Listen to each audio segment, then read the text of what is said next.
Hey guys, this is Brownie Boy TV here with your Litheo Battling Association Power Rankings number 4. In first place again, we have the Welshians are at Freedomion. In round 7, he picked up a 6-0 win against Juice. In round 8, he had a 5-0 win against Quarry. In round 9, he had a 1-0 win against Shadow. And then in round 10, he had a 1-0 loss to myself. All those battles were pretty solid battles. Against Juice, he just outplayed him. Juice is still pretty new to the league, getting used to the format, so you can't really blame him for that one. Round 8, he was just able to stall out Quarry's team a little bit. He outbattled them, but in the end, he did use some stall, in my opinion, but you have to do what you have to do to win. In round 9, he beat Shadow 1-0. He had some hacks in his favor toward the end. It really hurt Shadow. He missed a Magma Storm and like a Metal Sound or something like that with his Heatran, and like those moves, like they have lower accuracy, so like they can miss, and really did hurt Shadow. And then around 10, he picked up his first loss against me. It was a really close battle. In the end, Sylveon was just able to take some hits, and that's how it just was able to decide the battle for that one. His team MVP so far is Talonflame with 34 points. His record is 9-1 with a differential of plus 26. In second place, with the Los Angeles Indo Kings, are at JGD Hernandez. You can see from right away when you look at this slide, it's impressive.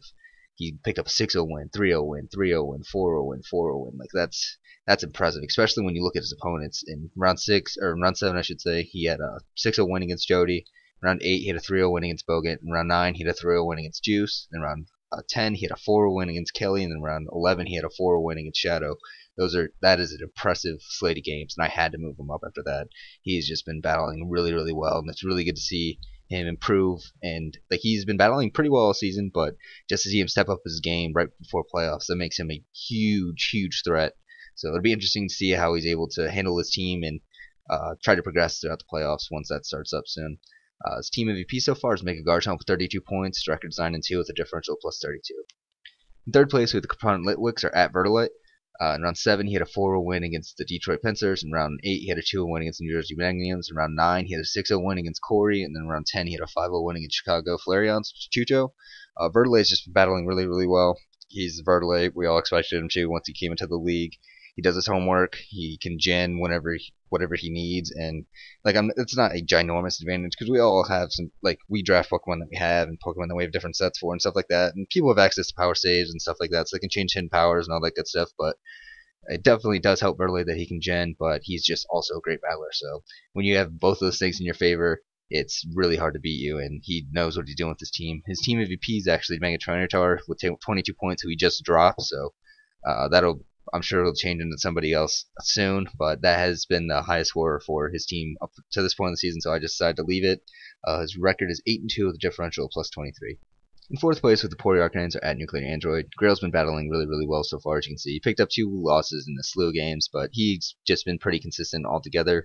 In round 7, he had a 4-0 win against Jello. In round 8, he had a 4-0 loss against Nasser. In round 9, he had a 2-0 loss against Matt. And in round 10, he had a great win for his team, which was a 5-0 win against Ab. Round 11, he had a 5-0 win against Riley, and then round 12, he had a 2-0 win against Kira.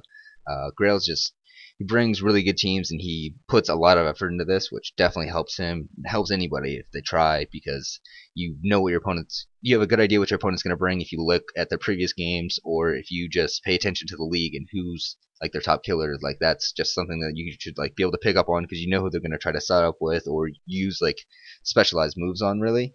So I think that he knows to pick up on stuff like that, and he's a really great battler, so that definitely helps him out. And so we can just get into his team MVP, which is Mega Charizard X with 33 points. His record is 9-3 with a differential plus 21.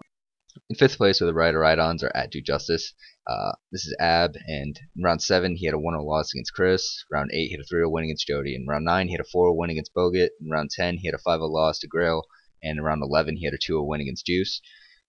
Ab's been pretty consistent all season. He's a great battler, and he does his homework. He knows what he's going to do when he's coming into battle, so it's cool. Like, I enjoy watching people who battle like that, because it's interesting to see how they try to counter team, and Ab's one of those guys that I really enjoy battling, because he has a cool team. It's mainly UU, some RU team, like some RU pokes, so it's really cool to watch him. That his matches that stick out to me in the slate of games, that 4-0 win against Bogut, it's a really good one for him, and then right after that, he had a tough 5-0 loss against Nuclear, so against Bogut, he just brought a really good team to counter Bogut, and he was able to utilize his Mega Banette, the Prankster, on it.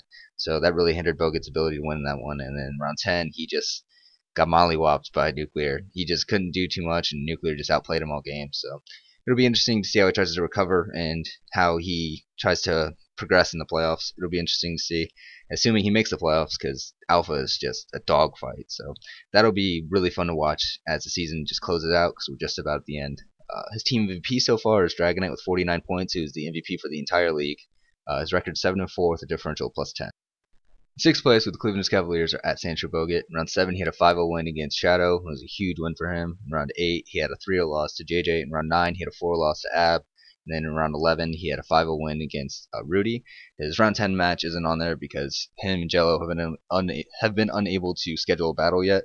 So hopefully they can get that done sooner than later. But that's one of the reasons why the power rankings have been pushed back so far, is because I've just been waiting for people to submit their battles and getting them done on time.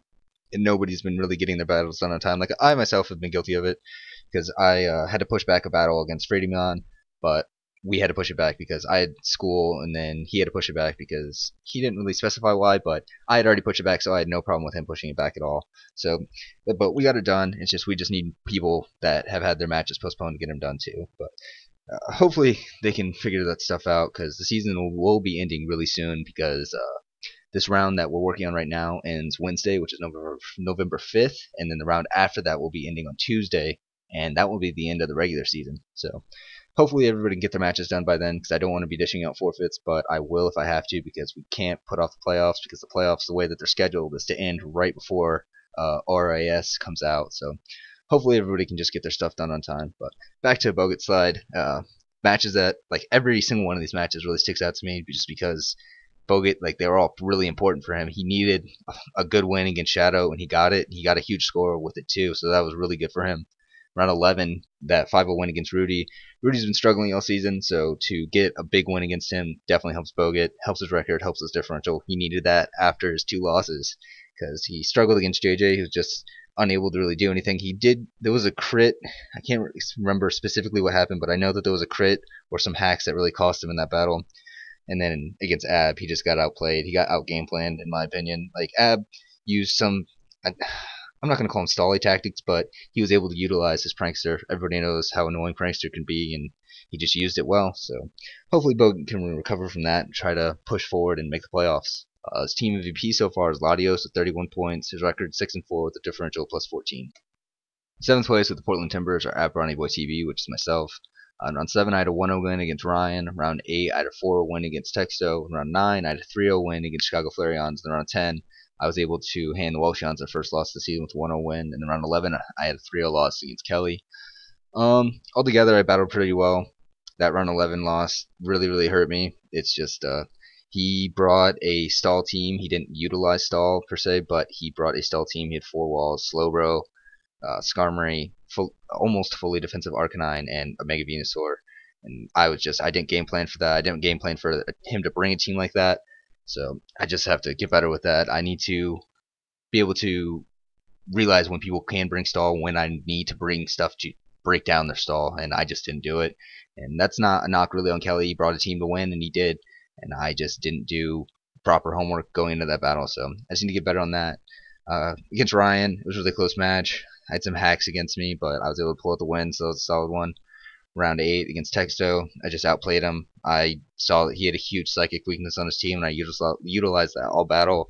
Round 9, Chucho tried to stall up my team, and I was just able to break it down and get the win. And then round 10, me and Fredemion just had a really good battle. He pretty much brought a hyper offensive team, and I was just able to break it down and get the win. So that one was a good morale boost, because early in the day I had actually battled Kelly, so that was a good win to pick up.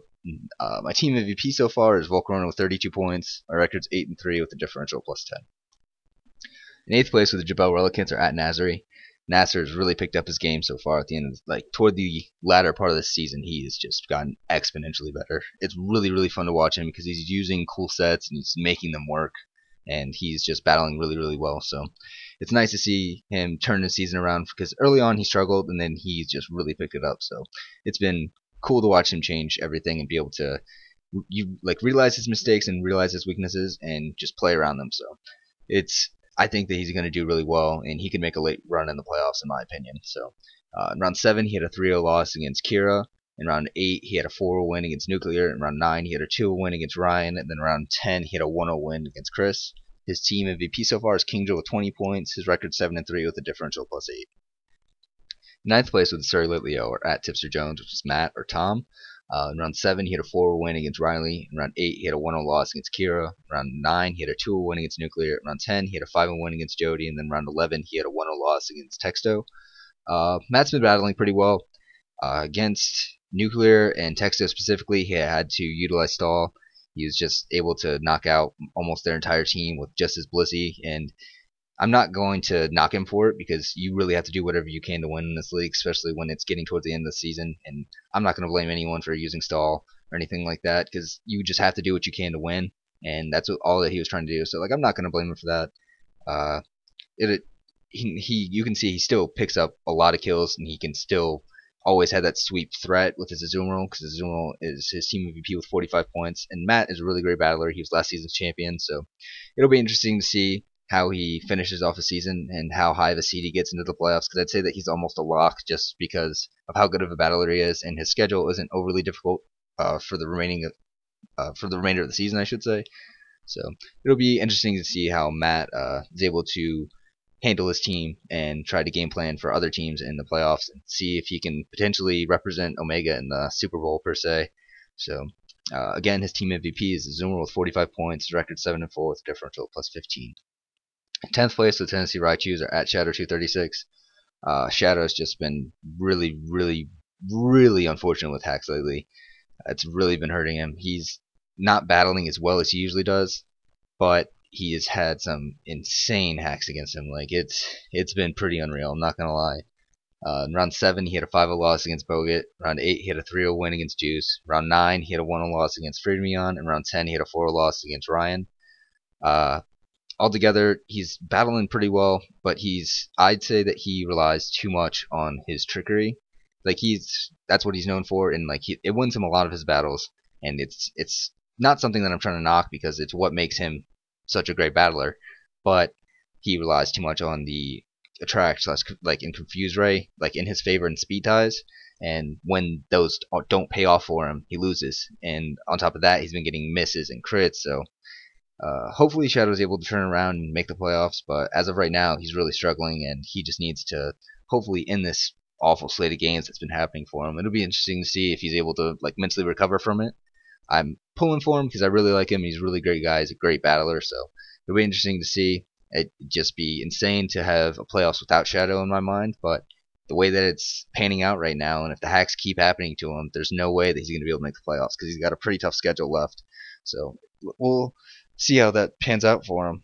His team MVP so far is Hariyama with 28 points. His record 6-5 with a differential of 0. In 11th place with San Antonio Shanks are at Son of Dragon 17. And Chris has been battling just as well as he has been all season. He's almost a lock to make the playoffs at this point. In round 7, he had a 1-0 win against Ab. In round 9, he had a 4-0 win against New Jersey Magnums, Bryo. And then in round 10, he had a 1-0 loss against Nasser. His round 8 match, which isn't featured because he did it in the last round, was against Rudy.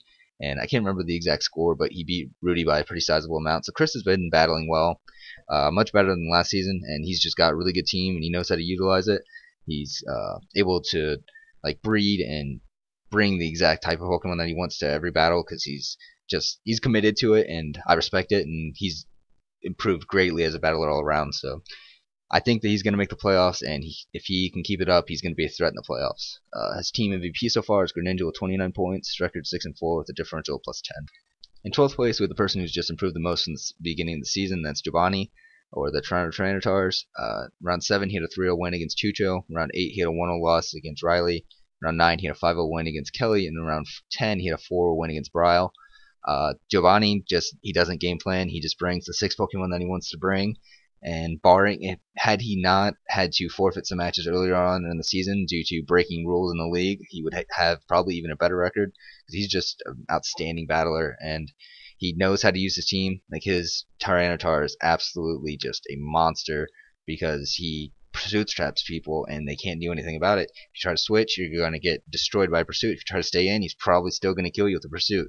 So it's really cool to see Giovanni use his team because like it's interesting to me because some people put a lot of time into this league, like prepping for battles. Like, I'm obviously one of the people that puts in probably the most time into prepping for a battle. And Giovanni just picks his 6 random Pokemon and he just comes in and he does work with them. So it's really cool to see somebody like that do so well in the league. It shows that you don't have to put in that much time to do well, but I'd say that everybody before him that has been featured in the power rankings up to this point puts in a great amount of work per battle. So it'll be interesting to see if Giovanni can keep that up and make the playoffs. As of right now, he's definitely on track to do that. So his team MVP so far is Mega Garchomp with 20 points. His record 6-4 with a differential +1. In 13th place, we have the Florida for Alligators at Zayakatani, and Zaya took over for Jody because Jody just lost interest in the league. He's been busy with school, and then on top of that, he just lost interest all around. I can't say that I really blame him. He had a lot of hacks against him, and he just lost interest altogether, and that happens, and that's why we had people lined up to be replacements. In round 7, Jody lost 6-0 to JJ. In round 8, he lost 3-0 to Ab. In round 10, Jody lost 5-0 to Matt, and then Zaya took over and battled Rudy, got the 3-0 win, and then in round 11, he got a 5-0 win against Bryo, and then round 12, he got a 5-0 win against Quarry.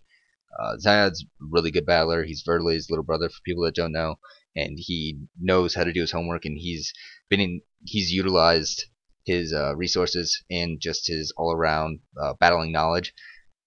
Great example of how Zayad has been able to use his Pokemon knowledge to help him is that in the most recent Litheo league, like the main league for Litheo, he used a Sap Sipper Azumarill on his water gym to have that water coverage, and then he was able to utilize that and beat some teams with it. So it was really cool to see. And something similar to that, the way that it parallels, in my opinion, is that in round 9, when he battled Rudy and got that 3-0 win, he had Mega Pinsir. And instead of running return like most people do, because Rudy has a Sableye, he decided to bring his Facade. So Sableye hit his Mega Pinsir with a Will-O-Wisp, and he was just able to wreck shop with Facade because it still gets aerially boost. So that was really, really cool to see. And he's just a really good battler, and if he keeps it up, he's going to make the playoffs. And from the way that I've been watching, from what I've seen from other people in the league that are higher than him and the way that he's battling, I think that he's definitely on track to make the playoffs. He could easily win out for the rest of the league. I'm not going to say that he's going to because he does have tough battles. He still has to battle his brother, Verdelit left. So that'll be interesting to see, but he could win out potentially and make the playoffs. So it'll be really interesting to see how the dogfight in Alpha finishes up. But his team MVP so far is Demanitan, 26 points. His record 6-6 with a differential +2. In 14th place, we have the California Caracosas are at Texto 1-2-3-4. Elijah's been battling pretty well. Round 7, he had a 1-0 win against Kelly. Round 8, he had a 4-0 loss against myself. Round 9, him and Jello still yet to battle. They started a battle and then it got DC'd, so they have to restart it and replay it. It's up to them, how, the terms of the battle of the restart, but it just has to be done. In round 10, he had a 3-0 loss against Rudy. In round 11, he had a 1-0 win against Matt. So he definitely hasn't been battling poorly.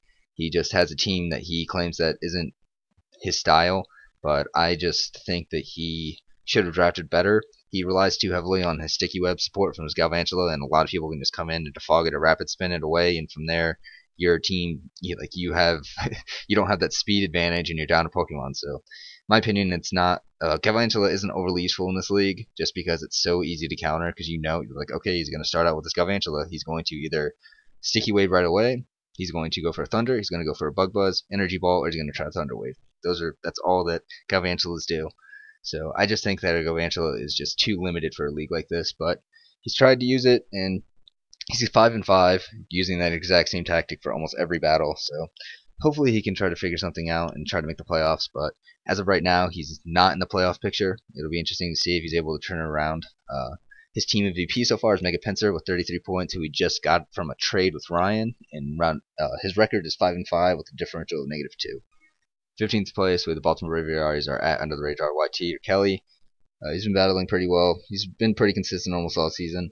On round 7, he had a 1-0 loss against California Caracosas. Round 8, he had a 3-0 win against Chicago Flareons. Round 9, he had a 5-0 loss against Giovanni. Round 10, he had a 4-0 loss against JJ. Round 11, he had the LBA's first tie ever against Jello. And then in round 12, he had a 3-0 win against myself. Kelly's been battling pretty well. He's picking up his game, and you can see that over his last two battles, round 11, that tie against Jello, and round 12 with a 3-0 win against myself. He's picking it up. It'll be interesting to see if he's able to completely turn around and make the playoffs. His team MVP so far is Mammoth One, 33 points. His record's 5-6-1, that one being the tie, and his differential is -6. Tied for 15th place, the St. Louis Rampardos are at Jello Hot Dog WTF1. Neil's been battling pretty well. He's a really consistent battler. He loses to the people I say that I expect him to lose to, like Nuclear, and then he beats people that I expect him to beat. In round 7, he had a 4 loss against Nuclear. Round 8, he had a 4 win against Ryan. Rounds 9 and 10 have yet to happen. Round 11, he had a tie against Kelly, and in round 12, he had a 5-0 win against Chucho. His team MVP so far is Megatron with 36 points. His record's 5-4-1 with a differential +9. In 17th place was actually Milan or at Quarry round 48. Quarry's just been really struggling lately. I think he's just trying to push toward the end of the season and just try to. He's almost. I think that he has guaranteed that he will not be relegated, and that's pretty much all that he was looking forward to at this point of the season. He realized earlier that he was unable to make the playoffs basically just because how difficult Alpha Division is, and he's lost interest in the league since then. He's going to try to come back and draft better and just battle better next season, but as of right now, he's just really struggling. You can see he had a 2-0 loss against Bryo, he had a 5-0 loss against Freedom, he had a 6-0 loss against Vertilit, he had a 5-0 loss against Kira, and a 5-0 loss against Ayad. So Corey's, hopefully he can turn it around and pick up some wins before the season's over, but it's going to be tough for him. He just needs to keep his head up, and hopefully he can just turn it all around. His team MVP so far is Sharpedo with 16 points. His record's 4-7 with a differential of -13. In 18th place was Kira, or Shield of Aegis. Kira has been battling. That's all I can really say. He's been battling. He's obviously gotten better. He started out the season 0-6, and as of right now, he's 3-7. So he has been battling better, but I'm just happy to see that he's battling because he had a bunch of battles that were postponed. So hopefully he can stay on this track, and honestly, I think that there is a slight chance that he can make the playoffs. So if he can keep up his wins and just keep battling well, I think there is a slight chance that he'd be able to make the playoffs. So that'll be really interesting to see if he could possibly pull that off after that pretty troublesome 0-6 start. So his team MVP so far is Uniclus with 18 points. Again, his record's 3-7 with a differential of -13. In 19th place, we have the Detroit Pincers at Green Scrafty. Rudy's had a pretty difficult season, I guess I could say. He drafted a team that he thought was just going to be able to run train through the league, and he just hasn't been able to put it together. I don't really have anything else to say about his team or the way that he's playing, just because he tries, he does his homework, and he brings pretty solid plans, but he's just unable to pull them off, and he just loses the battles. So hopefully he's able to turn around next season, because as of right now, he is officially eliminated from playoff contention, and he's possibly up for relegation, depending upon how the other people in Alpha do. So it'll be interesting to see how he does. In round 7, he had a 4 loss against Vertilit. In round 9, he had a 3-0 loss against Ziad. Round 10, he picked up a good 3-0 win against Texto. Round 11, he had a 5-0 loss against Bogut. His team MVP so far is Zoomer with 18 points. His record's 3-8 with a differential of -23. 20th place with the New Orleans Chuckles are at R Hunter Inn, which is Ryan. Round 7, he had a 1-0 loss against Portland Timbers, which is myself. Round 8, he had a 4 loss against Jello. Round 9, he had a 2-0 loss against Nasser. And then round 10, he had a huge 4-0 win against Shadow. He had some hacks in his favor in that battle, but there's also a lot of hacks against him. So altogether, I'd say the hacks were pretty even, although the hacks for Ryan did determine the match. So you can really take that as your own. That battle, I believe, is on his channel. It definitely should be. But so you can go and just watch it for yourself and just decide how you feel about it. His team MVP so far is Mega Metachan with 23 points, who we just got from a trade with Texto. His record is 2-8 with a differential of -12. 21st place, we have the Chicago Flareons are at Chucho 13. Chucho just had a really tough slate of games for him right here. In round 7, he had a 3-0 loss against Giovanni. Round 8, he had a 3-0 loss to Kelly. Round 9, he had a 3-0 loss to myself. Round 10, he had a 5-0 loss to Vertilit. And round 12, he had a 5-0 loss to Jello. Hopefully, Chucho is able to turn around and avoid relegation. It'll be interesting to see. The main fights, or like the main points of interest for the remainder of the league before the playoffs start is going to be who gets relegated from Omega and Alpha, and then who makes the playoffs in Alpha. Omega, there is a little bit of a race, and there is a good amount of competition, but not nearly as much as Alpha. It is a straight dogfight over there, so it'll be interesting. It'll be interesting to see who's able to avoid relegation in both divisions, but I'd say that the relegation battle in Omega is going to be much closer than it is in Alpha. His team MVP so far is Togekiss with 11 points. His record's 2-8 with a differential of -29. In 22nd place with the Baltimore Bishops or Riley are at 2015 Just. Riley's been struggling quite a bit lately. Round 7, he had a 4-0 loss against Matt. Round 8, he picked up a pretty solid 1-0 win against Giovanni. In round 9, him and Kira have yet to battle. In round 10, he had a 1-0 loss against Texas Typhlosions, which is Juice. And that was a tough loss for Riley to take because he lost to Juice because of a quick claw quick claw activated on the last turn, and that's how he lost. He had it locked up until quick claw activated, so he was trying to push for that to be banned, and honestly, it might be for next season. I don't think that it'd be fair to ban it this late in the season, but it's just a luck-based thing in the league, and that's something that we try to avoid just because we want this to be as competitive as possible, and things that are just completely luck-based really take the skill out of the game. So Riley is really pushing for that to be banned, and it probably will be for next season. We're definitely gonna have a league-wide vote following that, but I just didn't feel like it was right to push forward that type of ban this late in the season. So that's why I didn't second it when he pushed for the ban. So I'm not sure if we're going to ban it before the end of the season. I don't think we will, but if we do, then it will be announced on the league Twitter page and in the Skype groups for everyone competing in the league. Riley's team MVP so far is Jolteon with 28 points. His record's 2-8 with a differential of -20. In 23rd place with the New Jersey Magnums are Bryo or the Effecto 9.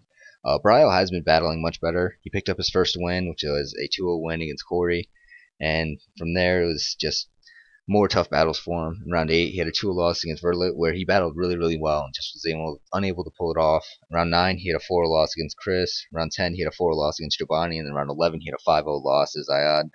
And he is battling much better than he was in the beginning of the season. It's really cool to see him use all of his RU and U pokes, but they are just, I'd say that some of them are just too weak for this league, and it really hurts him. Like, I don't agree with his draft of Mega Aerodactyl, and I'd say that's been one of his weakest points in his team, but he's still trying to use it, and he does use it fairly effectively. So hopefully he's able to turn around and pick up a couple more wins and avoid relegation. But that battle is going to be interesting to watch as him and Juice really duke it out for relegation and Alpha, and they actually battle in the next set of games. They battle in round 13, I believe. So that'll be an interesting one to watch. His team MVP so far is Simipour with 11 points. His record's 1-10 with a differential of -31. And then in 24th place with the Texas Typhlosions are Try the Juice. Juice he's new to the league, obviously, and he has been trying his best, and he's been using cool sets and different things to try and get wins, and he did actually pick up his first win again, which was in round 10 against Riley. It was a little bit luck-based, but he did battle pretty well, and I'd say that altogether he did deserve the win, because neither of them battle exceptionally well, but I'd say that was really just a toss-up at the end. In round 5, which was a makeup match, he had a 3-0 loss against Giovanni. Round 7, he had a 6-0 loss to Freemion. Round 8, he had a 3-0 loss to Shadow. Round 9, he had a 3-0 loss to JJ. Round 10, he had his first win, which was 1-0 win against Riley. And then in round 11, he had a 2-0 loss to Ab. His team MVP so far is Donphan with 8 points. His record's 1-9, so differential of -32. So thanks for tuning in to this edition of the Power Rankings, guys. I'm sorry that it was up so late.